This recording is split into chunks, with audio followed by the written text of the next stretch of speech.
Olá, leitores da Bíblia, bem-vindos ao dia 228. Eu sou a Tati Camargo, do Mulheres com Fé, e nós estamos juntos lendo a Bíblia por completo, com apenas 15 minutos por dia e mais alguns minutos adicionais para o mini estudo bíblico. Hoje eu vou ler para vocês Jeremias, dos capítulos 32 ao 34. Mas antes disso, vamos fazer a nossa oração. Senhor Deus, nosso Pai, nosso Salvador, nosso Deus cheio de amor e de bondade, muito obrigada, Pai, por mais um dia de vida, um dia na Tua presença, um dia para conhecermos mais sobre a Tua natureza, sobre os Seus planos para as nossas vidas. Pedimos, Pai, que o Senhor, através do Teu Espírito Santo, Pai, nos ensine acerca da Tua palavra. Abra os nossos olhos espirituais, que Teu Espírito Santo nos dê sabedoria, conhecimento, compreensão da Tua palavra, do que vamos ler hoje. Que nós possamos ter prática do que nós vamos ler, registrar em nossos corações, compartilhar com as pessoas. Usa as nossas vidas para a Tua glória, Senhor, para a Tua honra. Obrigada por este momento. Remova as distrações e fale conosco nessa manhã, através da Tua palavra. Em nome de Jesus. Amém. Jeremias capítulo 32. Jeremias compra um campo. Esta é a palavra que o Senhor dirigiu a Jeremias no 10º ano do reinado de Zedequias, rei de Judá, que foi o 18º ano de Nabucodonosor. Naquela época, o exército do rei da Babilônia sitiava Jerusalém e o profeta Jeremias estava preso no pátio da guarda, no palácio real de Judá. Zedequias, rei de Judá, havia aprisionado Jeremias, acusando-o de fazer a seguinte profecia: o Senhor entregará a cidade nas mãos do rei da Babilônia, e este a conquistará. Zedequias, rei de Judá, não escapara das mãos dos babilônios, mas certamente será entregue nas mãos do rei da Babilônia. Falará com ele face a face, e o verá com seus próprios olhos, e ele levará Zedequias para a Babilônia, onde este ficará até o Senhor cuide da situação dele. E ainda, se eles lutarem contra os babilônios, não serão bem-sucedidos. E Jeremias disse: o Senhor dirigiu-me a palavra nos seguintes termos: Hananel, filho do seu tio Salum, virá ao seu encontro e dirá: compre a propriedade que tem em Anatote, porque sendo parente mais próximo, você tem o direito e o dever de comprá-la.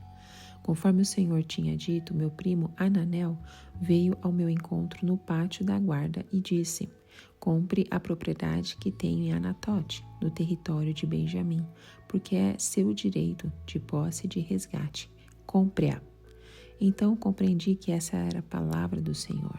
Assim comprei do meu primo Hananel a propriedade que ele possuía em Anatote. Pesei a prata e lhe paguei 17 peças de prata. Assinei e selei a escritura e pesei a prata na balança, diante de testemunhas por mim chamadas. Peguei a escritura, a cópia selada com os termos e condições da compra, bem como a cópia não selada, e entreguei essa escritura de compra a Baruque, filho de Nerias, filho de Masaéas, na presença do meu primo Hananel, das testemunhas que tinham assinado a escritura e de todos os judeus que estavam sentados no pátio da guarda.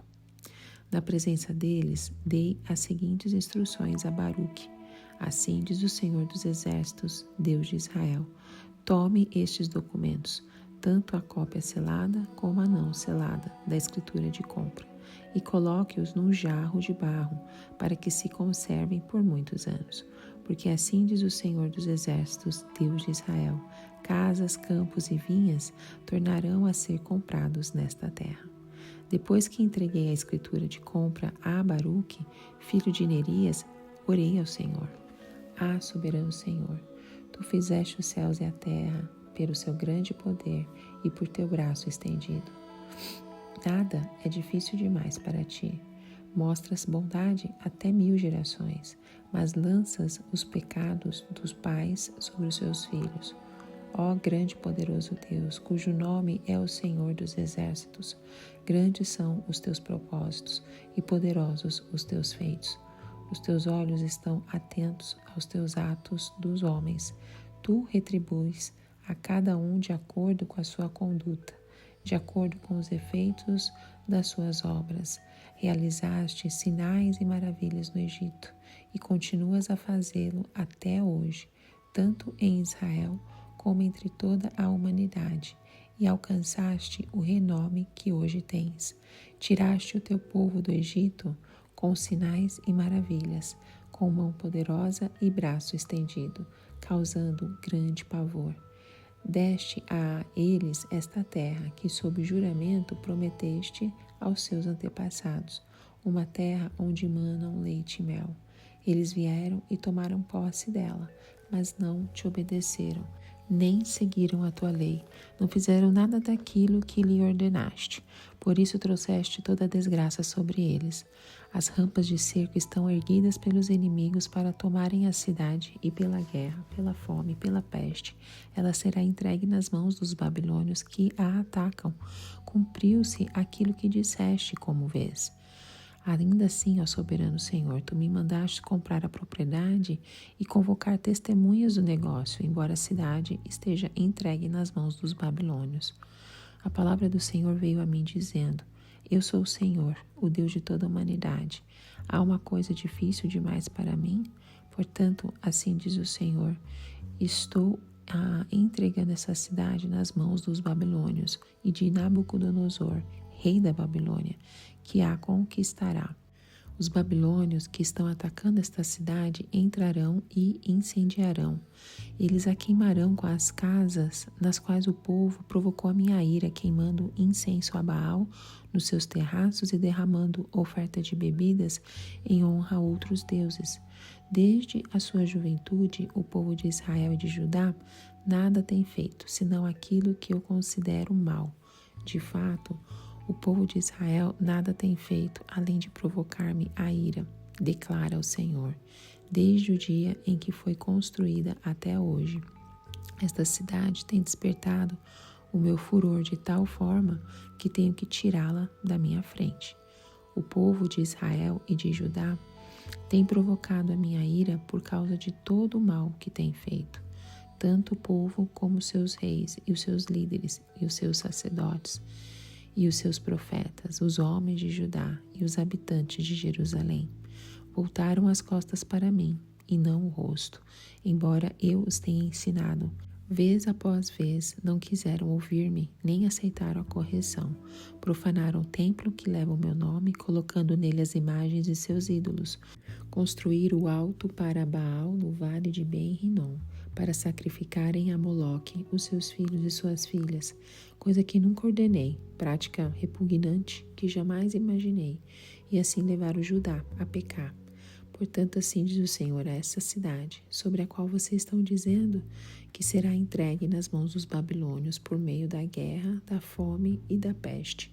Certamente eu os reunirei de todas as terras, para onde os dispersei na minha ardente ira, e no meu grande furor eu os trarei de volta a este lugar e permitirei que vivam em segurança. Eles serão meu povo e eu serei o seu Deus. Darei a eles um só pensamento e uma só conduta, para que me temam durante toda a sua vida, para o seu próprio bem e o dos seus filhos e descendentes. Farei com eles uma aliança permanente. Jamais deixarei de fazer o bem a eles, e farei com que me temam de coração, para que jamais se desviem de mim.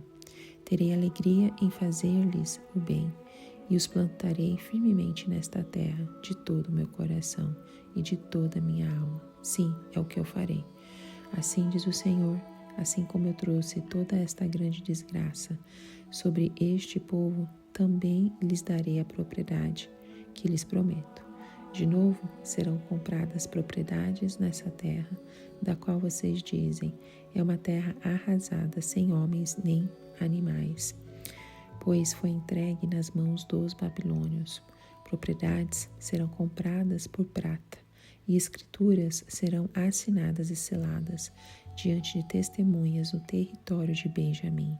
nos povoados ao redor de Jerusalém, nas cidades de Judá e na cidade dos montes de Cefelá e de Negueb, porque eu restaurarei a sorte deles, declara o Senhor. Jeremias capítulo 33, promessa de restauração. Jeremias ainda estava preso no pátio da guarda quando o Senhor lhe dirigiu a palavra pela segunda vez. Assim diz o Senhor que fez os céus e a terra, o Senhor que a formou e afirmou, seu nome é Senhor. Clame a mim e eu responderei, e lhe direi coisas grandiosas e insondáveis que você não conhece. Porque assim diz o Senhor, o Deus de Israel, a respeito das casas dessa cidade e dos palácios reais de Judá, que foram derrubados para servirem de defesa contra as rampas de cerco e a espada, na luta contra os babilônios. Elas ficarão cheias de cadáveres dos homens que matarei no meu furor. Ocultarei dessa cidade o meu rosto por causa de toda a sua maldade. Todavia, trarei restauração e cura para ela. Curarei o meu povo e lhe darei muita prosperidade e segurança. Mudarei a sorte de Judá e de Israel e os reconstruirei como antigamente. Eu os purificarei de todo o pecado que cometeram contra mim e perdoarei todos os seus pecados de rebelião contra mim. Então Jerusalém será para mim uma fonte de alegria, de louvor e de glória, diante de todas as nações da terra que ouvirem acerca de todos os benefícios que faço por ela. Elas temerão e tremerão diante da paz e da prosperidade que eu lhes concedo. Assim diz o Senhor, vocês dizem que este lugar está devastado e ficará sem homens nem animais. Contudo, nas cidades de Judá e nas ruas de Jerusalém, que estão devastadas, desabitadas, sem homens nem animais, mais uma vez se ouvirão as vozes de júbilo e de alegria do noivo e da noiva, e as vozes daqueles que trazem ofertas de ação de graças para o templo do Senhor, dizendo: deem graças ao Senhor dos Exércitos, pois Ele é bom e o seu amor leal dura para sempre. Porque eu mudarei a sorte desta terra como antigamente, declara o Senhor. Assim diz o Senhor dos Exércitos, neste local desolado, sem homens nem animais, haverá novamente pastagens onde os pastores farão descansar os seus rebanhos em todas as suas cidades, tanto nas cidades dos montes da Cefalá, do Negueb e do território de Benjamim, como nos povoados ao redor de Jerusalém e nas cidades de Judá. Novamente passarão ovelhas sobre a mão daqueles que as conta, diz o Senhor. Dias virão, declara o Senhor, em que cumprirei a promessa que fiz à comunidade de Israel e à comunidade de Judá. Naqueles dias e naquela época farei brotar um renovo justo da linhagem de Davi. Ele fará o que é justo e certo na terra. Naqueles dias, Judá será salva e Jerusalém viverá em segurança. E este é o nome pelo qual será chamada o Senhor é a nossa justiça. Porque assim diz o Senhor, Davi jamais deixará de ter um descendente que assente no trono de Israel. Nem os sacerdotes que são levitas deixarão de ter descendente que esteja diante de mim para oferecer continuamente holocaustos, queimar ofertas de cereal e apresentar sacrifícios. O Senhor dirigiu a palavra a Jeremias. Assim diz o Senhor, se vocês puderem romper a minha aliança com o dia e a minha aliança com a noite, de modo que nem o dia nem a noite aconteçam no tempo que lhe está determinado, então poderá ser quebrada a minha aliança com o meu servo Davi, e nesse caso ele não mais terá um descendente que reine no seu trono, e também será quebrada a minha aliança com os levitas, que são os sacerdotes e que me servem. Farei os descendentes do meu servo Davi e os levitas que me servem tão numerosos como as estrelas do céu e incontáveis como a areia das praias do mar. O Senhor dirigiu a palavra a Jeremias. Você reparou que essas pessoas estão dizendo que o Senhor rejeitou os 2 reinos que tinha escolhido? Por isso desprezam o meu povo e não mais o consideram como nação. Assim diz o Senhor, se a minha aliança com o dia e com a noite não mais vigorasse, se eu não tivesse estabelecido as leis fixas do céu e da terra, então eu rejeitaria os descendentes de Jacó e do meu servo Davi, e não escolheria um dos seus descendentes para que governasse os descendentes de Abraão, de Isaque e de Jacó. Mas eu restaurarei a sorte deles e lhe manifestarei a minha compaixão. Jeremias capítulo 34. Advertência a Zedequias.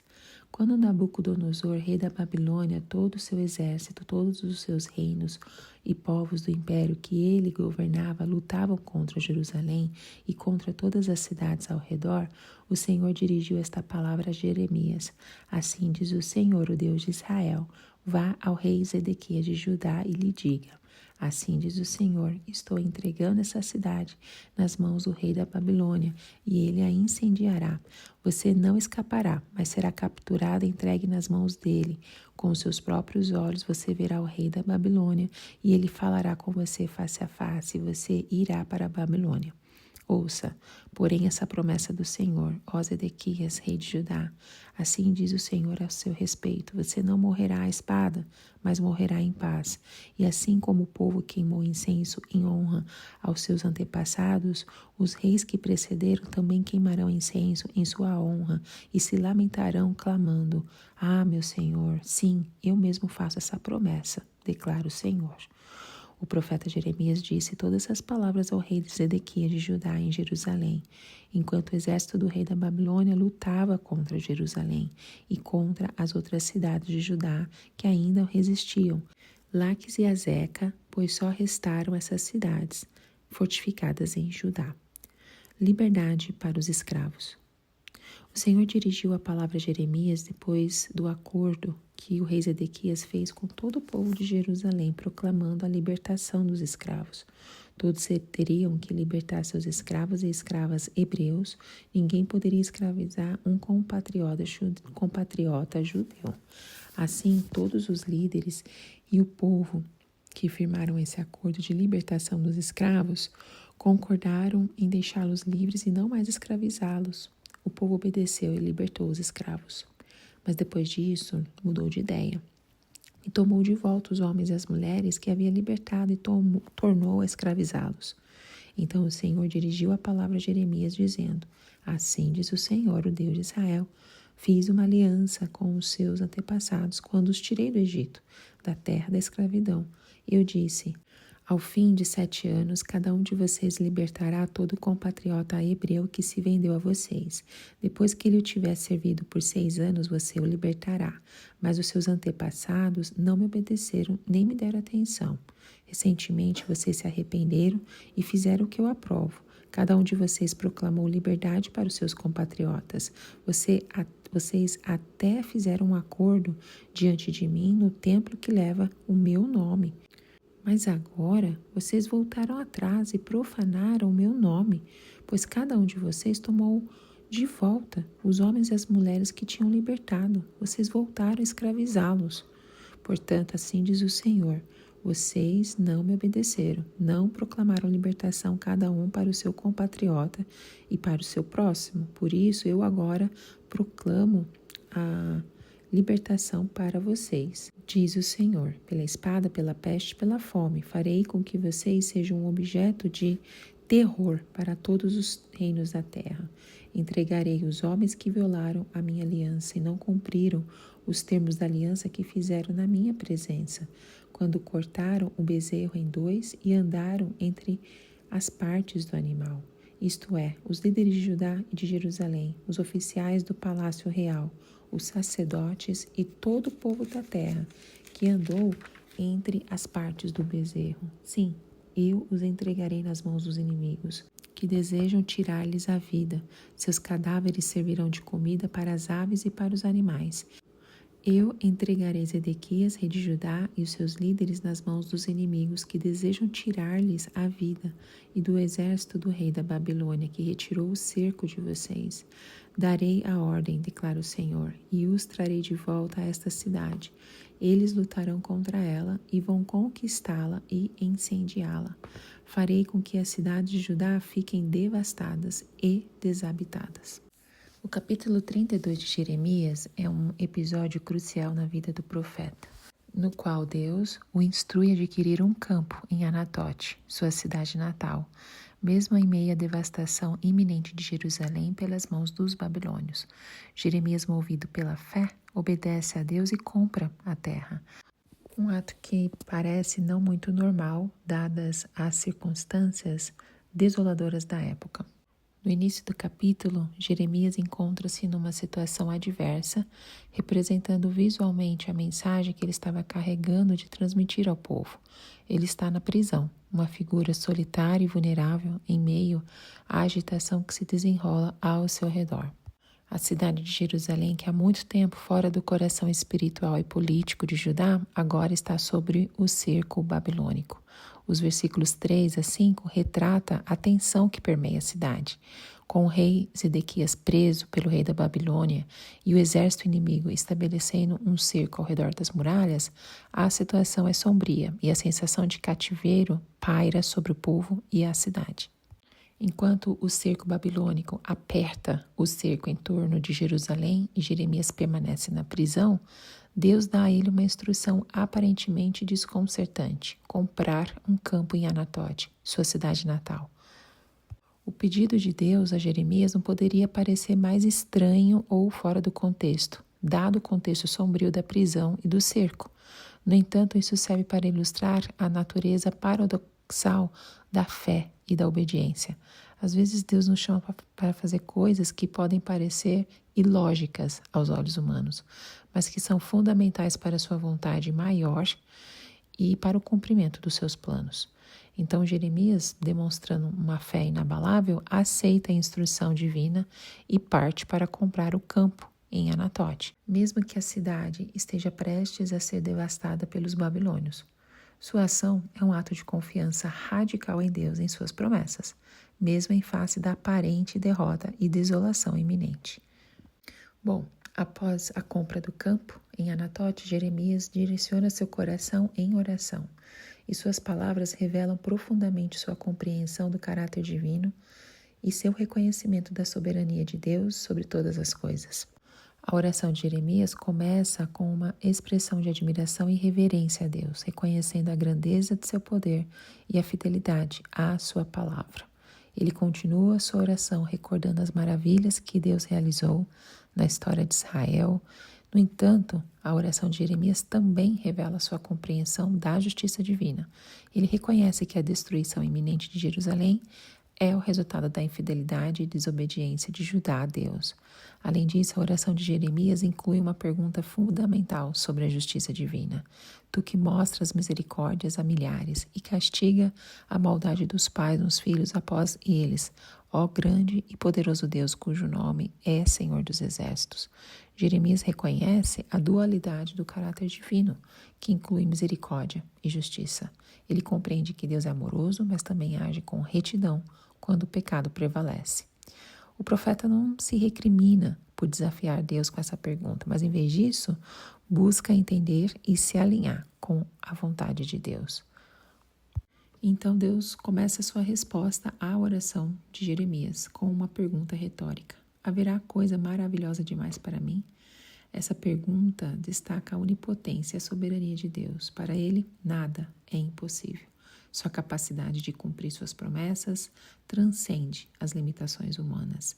Deus revela sua intenção de trazer de volta o seu povo à terra de Judá e restaurar a cidade de Jerusalém. Além disso, Deus promete purificar o coração do seu povo para que o amem de todo o coração e sigam seus caminhos. Ele remove a ênfase nos rituais vazios e enfatiza a relação íntima e transformadora entre ele e o seu povo. Deus também declara que uma vez que a restauração ocorra, as alegrias da adoração e da vida em comunidade serão restabelecidas em Jerusalém. A promessa de Deus culmina em uma afirmação da eternidade de sua aliança com o povo de Israel. Ele reitera sua promessa a Davi de que haverá sempre um descendente real para governar sobre Israel e que a sua aliança com o dia e a noite nunca será quebrada.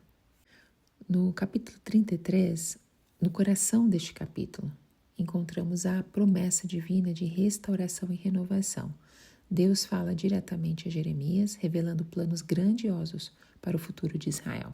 Ele declara que, apesar dos desafios e do cativeiro iminente, ele restaurará a nação, trazendo-lhe cura e justiça. É um lembrete poderoso de que, mesmo nos momentos mais sombrios, a misericórdia e o amor de Deus continuam a brilhar. A situação parecia sombria, a nação de Israel estava à beira de destruição, o povo enfrentava o exílio, mas é nesse cenário de desespero que Deus intervém, trazendo uma mensagem de restauração e esperança. Jeremias recebe a palavra do Senhor enquanto está na prisão e Deus o instrui a clamar a Ele. É uma lembrança que, independente das circunstâncias, a oração é um elo vital entre Deus e seu povo.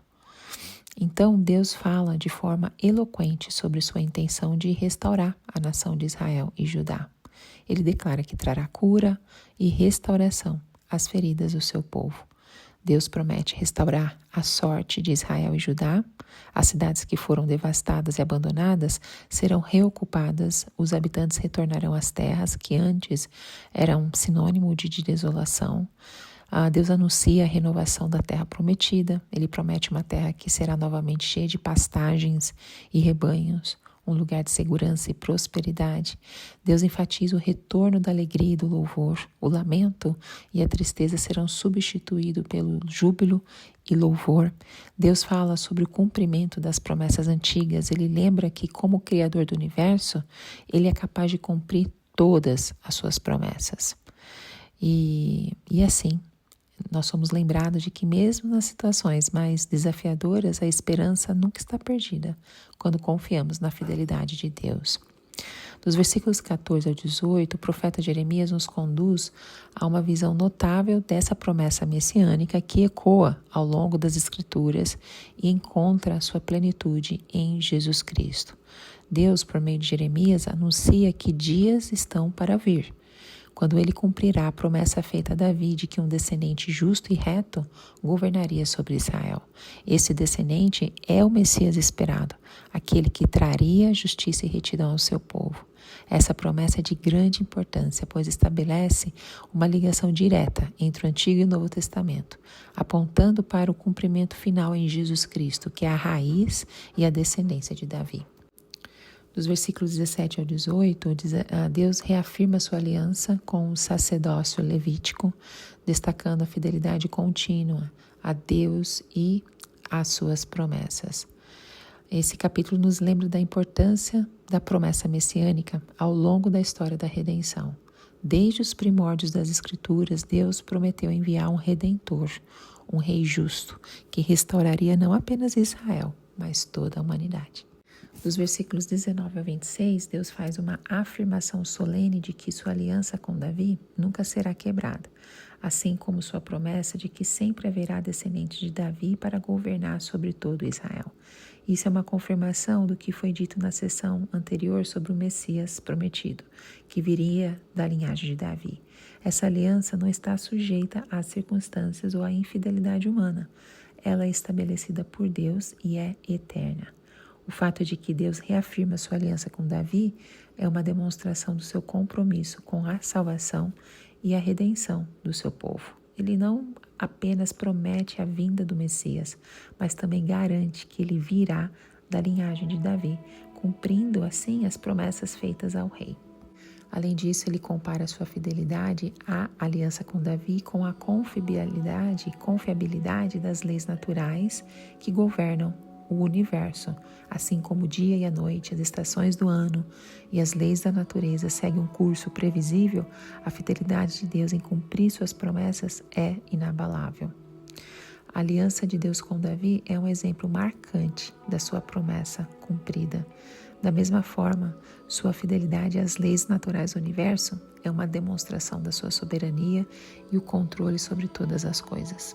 E o capítulo 34 é um capítulo que nos transporta para os dias turbulentos da antiga Jerusalém.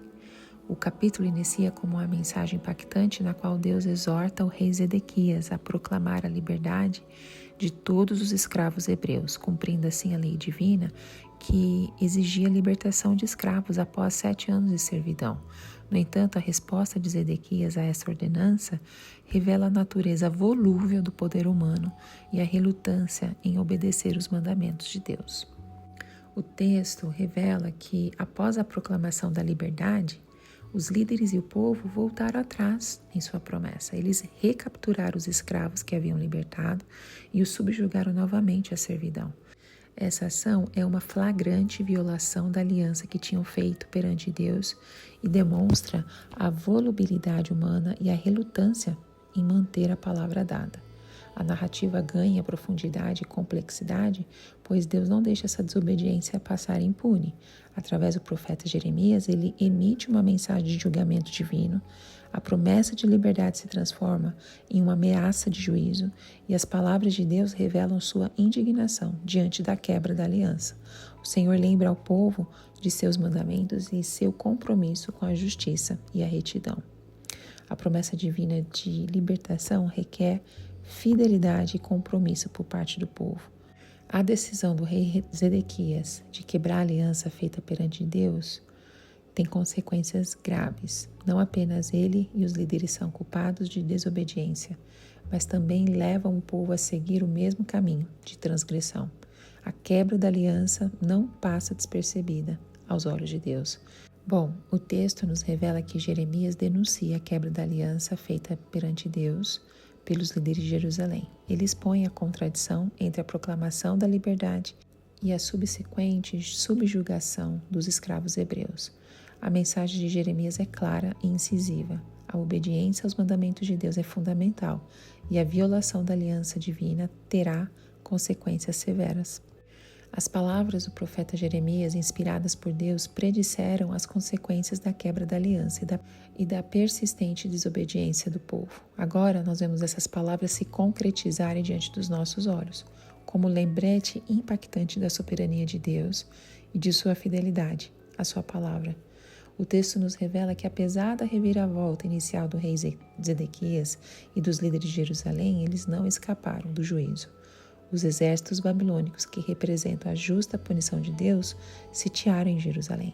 A cidade que anteriormente fora cenário de obediência e desobediência, agora se vê em uma situação de cerco e desespero. Jeremias, como mensageiro de Deus, não apenas profetizou o julgamento que viria, mas também descreveu de maneira impressionante como esse julgamento ocorreria. Ele afirmou que o rei Zedequias seria entregue nas mãos do rei da Babilônia, que o confrontaria face a face e que ele seria levado cativo para a Babilônia. Este cumprimento literal da profecia destaca a autoridade e precisão da palavra de Deus por meio de Jeremias. Bom, para terminarmos toda essa leitura e essas análises que fizemos desses 3 capítulos, nos convida a refletir sobre a relação entre as promessas e advertências divinas e o nosso próprio comportamento e escolhas. Esses capítulos nos recordam que Deus é tanto um Deus de justiça quanto um Deus de misericórdia, que a sua palavra é uma âncora segura em meio às tempestades da vida. É um testemunho poderoso da importância da obediência a Deus e do chamado à busca constante da sua graça e perdão, independentemente das circunstâncias. Que Deus continue nos abençoando e eu te vejo no próximo áudio. Tchau, tchau.